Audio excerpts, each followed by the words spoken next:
Now let's add some shapes to this layout.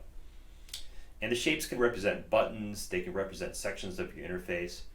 What you're really doing is creating a wireframe, but don't be concerned about details at this point. I just want you to learn Figma and to create some sort of interface that represents the things that the user will click on. But we're not going to get into too much detail. This is all about just creating a simple layout.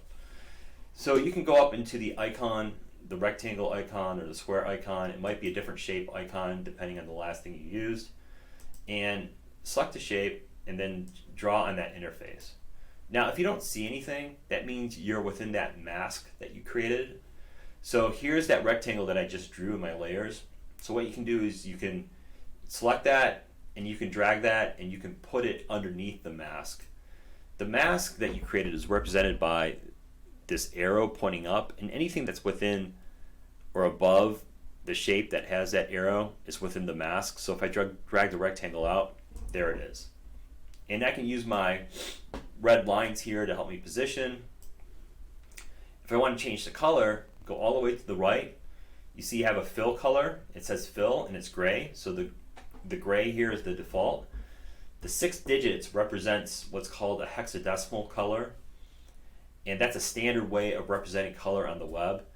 A hexadecimal color is a combination of letters and numbers. If I want to change the color, I can actually just click on the square here, that's your swatch, and then just pick a new color. So I'll pick white. Now down below it says stroke. Your stroke is the outline. So that will be the outline, and what I'd like to do is just add a stroke to this. So to add the stroke, you click the plus sign and it defaults to black. If you want to make that line thicker, underneath is this number 1, and you can left click and drag and make that a little thicker. So now I have a shape here. So let's say I want to add some more shapes to the rest of the interface. So I'll just start to go ahead and do that. Now again, you see it defaults to gray. So if you want to keep it gray, that's fine. But let's say you want to use this white fill with the black outline. Instead of going over here and changing the fill and stroke all the time, you can select a shape and then right click and go to copy paste and copy properties, then select another shape and go to copy paste and paste properties. So now I have the same white fill and black outline on this shape. And now I'm just going to go ahead and add some more interface elements. So let's say I have some buttons on the bottom. You can actually create shapes on the outside here. So like create a shape like this and then drag them into the interface itself. You'll notice that when I do this sometimes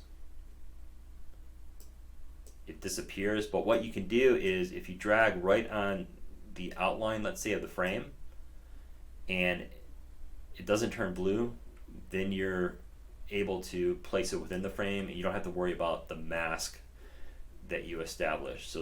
So if you're wondering, well, I drag it in and it disappears like that, slowly drag it in, the edge will turn red, let go, and now you can kind of drag that into the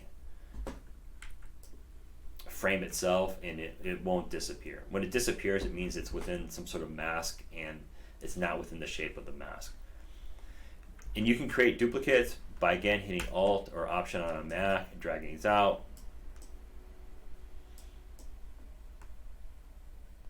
And they should be nice and even when you space them, but if they're not, just drag or just click on each one of them while hitting Shift. You select all of them and then go up into your hamburger menu.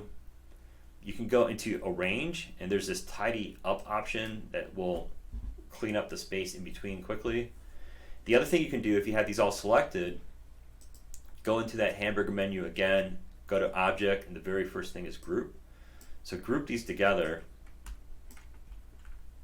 and if they're a group, you can drag them as a group and then you can evenly space them out a little bit easier. And then you can also right click and then copy those properties that you already, or paste those properties that you already had, hit paste properties, and now you can have the black outline around those white circles. So now it's just a matter of adding elements here. Now we don't necessarily need to know what these elements are when you're adding them, so you don't have to get into too many details at this point. You're just kind of thinking about a basic layout that represents the different sections and where this information could go.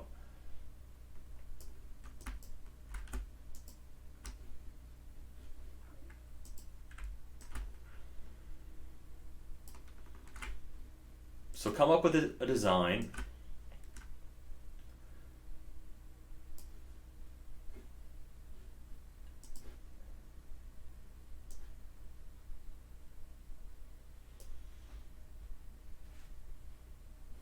And just think about what the layout could be, but don't worry about getting too much into the details of this. Just kind of come up with something that makes sense and that has some sort of balance at this stage. And in the next video, I will talk about adding some text to help make this a little bit understandable for somebody else.